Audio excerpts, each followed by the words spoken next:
Something no one dares say out loud anymore, that growing old doesn't automatically make you wise, dignified, or admirable. In fact, if you're not vigilant, you can become a burden, not because you're old, but because you've allowed bad habits to rot your soul long before your body gave up. And society, in its cowardice, will sit silently, awkwardly, smiling, pretending it's not happening, while inside they are screaming for you to stop. Now, let's be brutally honest. I'm going to walk you through 12 ugly habits that creep into old age. Habits that alienate you from your family, your friends, and your community. And no one, not even the people who love you most, will have the courage to tell you face to face. But I will. There's a devastating irony in how many people approach aging. The older they get, the more they believe it's their duty to voice every grievance about the world's decline. They think they are offering wisdom, but what they're actually offering is resentment disguised as nostalgia. Constant complaining doesn't make people respect your perspective, it makes them avoid you. Nobody wants to sit through a sermon on how society has fallen apart, how the younger generation is hopeless, or how nothing good exists anymore. All it does is erode your credibility and suck the life out of conversations. Yes, it's true that every generation has its failures, but relentlessly focusing on what's broken blinds you to what's still worth fighting for. People aren't drawn to bitterness. They're drawn to hope, strength, and grounded optimism. If you make negativity your default setting, don't be surprised when others begin to retreat from you. They won't argue. They won't tell you you're wrong. They'll simply drift away, looking for someone whose words build instead of destroy. Aging should magnify your capacity for gratitude, perspective, and encouragement, not make you a prophet of doom who darkens every room you enter. One of the greatest dangers of aging is mistaking rigidity for principle. Over time, people start confusing stubbornness with strength, clinging desperately to old habits, old technologies, and old patterns of thought simply because they are familiar. Adaptability, the capacity to engage with change, to face it head on without bitterness, is not just for the young. It's for anyone who wants to remain truly alive. When you refuse to adapt, you aren't defending timeless values. You are often defending your own comfort zone, and the world, indifferent and ever-changing, will simply move on without you. People around you will stop seeking your input because they know in advance what you'll say. That's not how we used to do it. There is nothing noble about becoming an anchor dragging behind a ship. Wisdom isn't found in clinging to the past, it's found in discerning what should be preserved and what must be reimagined. Adaptation is a form of humility, an admission that you don't know everything, that you can still learn. The refusal to adapt isn't tradition, it's fear dressed up as righteousness. And if you let that fear control you, you'll find yourself isolated, unheard, and painfully irrelevant. One of the most tiresome habits in old age is the compulsion to center every conversation around yourself. This is usually done under the pretense of storytelling, advice giving, or sharing wisdom, but it quickly reveals itself as ego. Instead of asking genuine questions, instead of listening with true curiosity, the conversation becomes a stage play, and you must always have the starring role. Over time, people begin to withdraw. They realize there's no real dialogue happening, only monologues. They stop opening up, because what's the point? Their words will only serve as a jumping off point for yet another story about how it was in your day. Healthy aging demands the willingness to decenter yourself, to become the listener, the mentor who asks and draws others out, not just the one who constantly demands the spotlight and fit anyone else. Ironically, the less you insist on being the main character, the more people will actually respect you. They will seek your advice, your presence, and your perspective because they sense you truly see them. If you make everything about yourself, You teach others, often unconsciously, that your world is too small to fit anyone else in it, and eventually they'll stop trying. There's a deep symbolic truth about how we treat ourselves physically. How you present yourself to the world speaks volumes, long before your words ever reach anyone's ears. Use your mind. When you neglect your appearance, when you stop caring about basic grooming, clean clothes, posture, you are signaling to the world that you've given up. And people instinctively respond to that signal by withdrawing. It's not about vanity, it's about self-respect. Dressing well, grooming carefully, standing tall even when your body aches. These are daily affirmations that you still value yourself and the world you interact with. Neglect tells others that you no longer consider their presence or your own dignity worth the effort. And when you project that, people feel uneasy.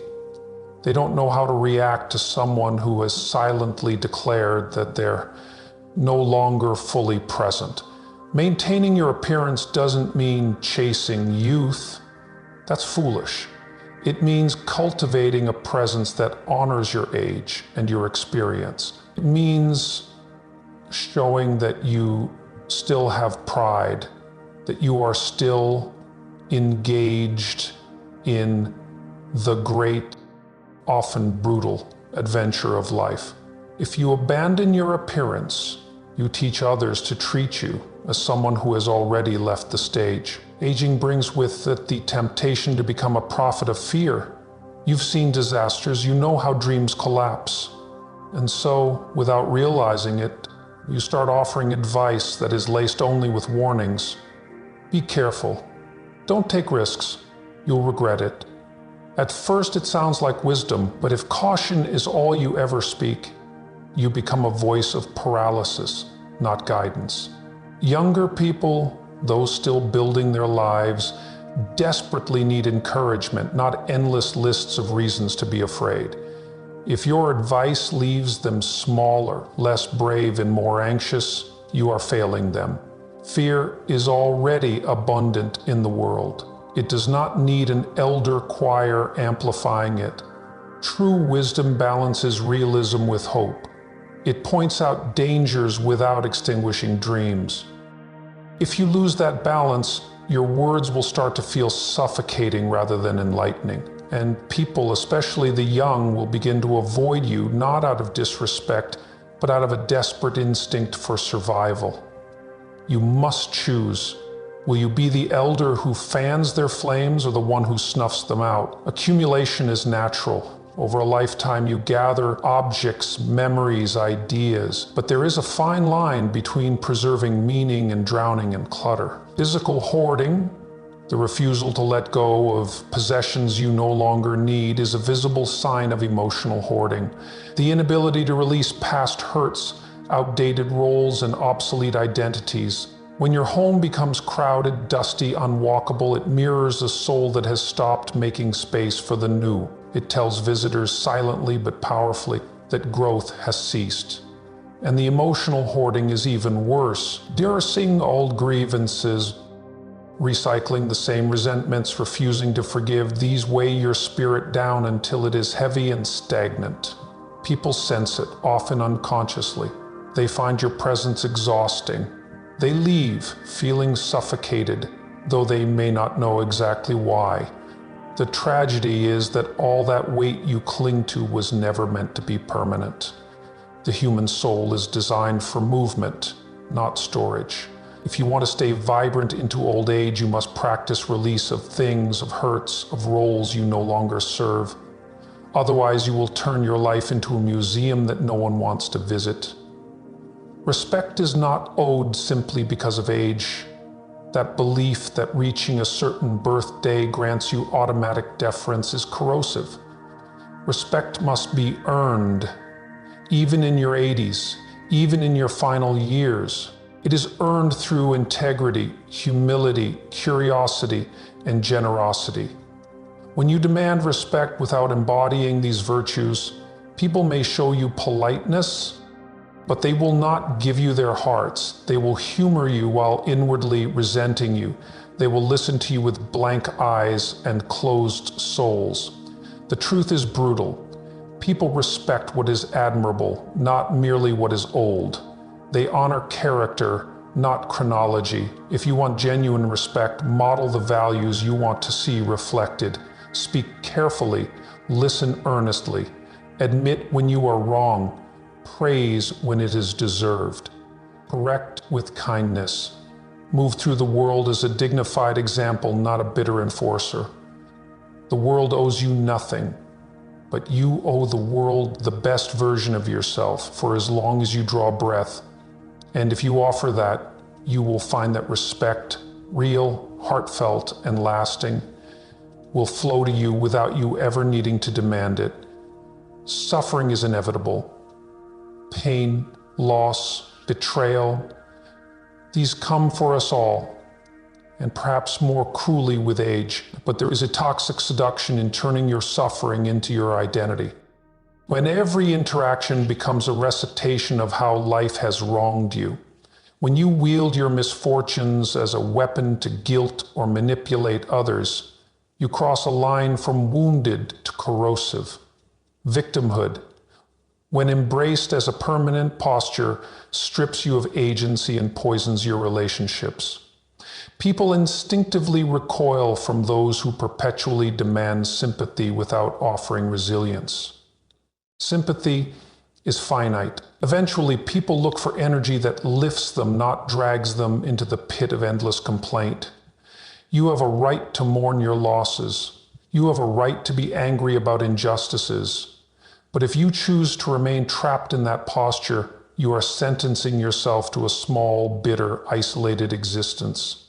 Worse, you teach others, especially the young, that to age is to become pitiful. Far better to model resilience, to acknowledge your scars but refuse to be defined by them. Shines far brighter and far longer than self-pity ever could. There is a difference between teaching and preaching, and the line is crossed when conversation turns into a one-sided performance. Too often elders talk at younger people instead of with them, assuming that experience automatically grants superiority. It doesn't.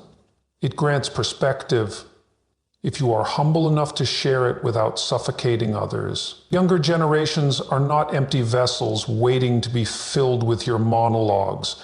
They are complex living minds shaped by different challenges and different realities.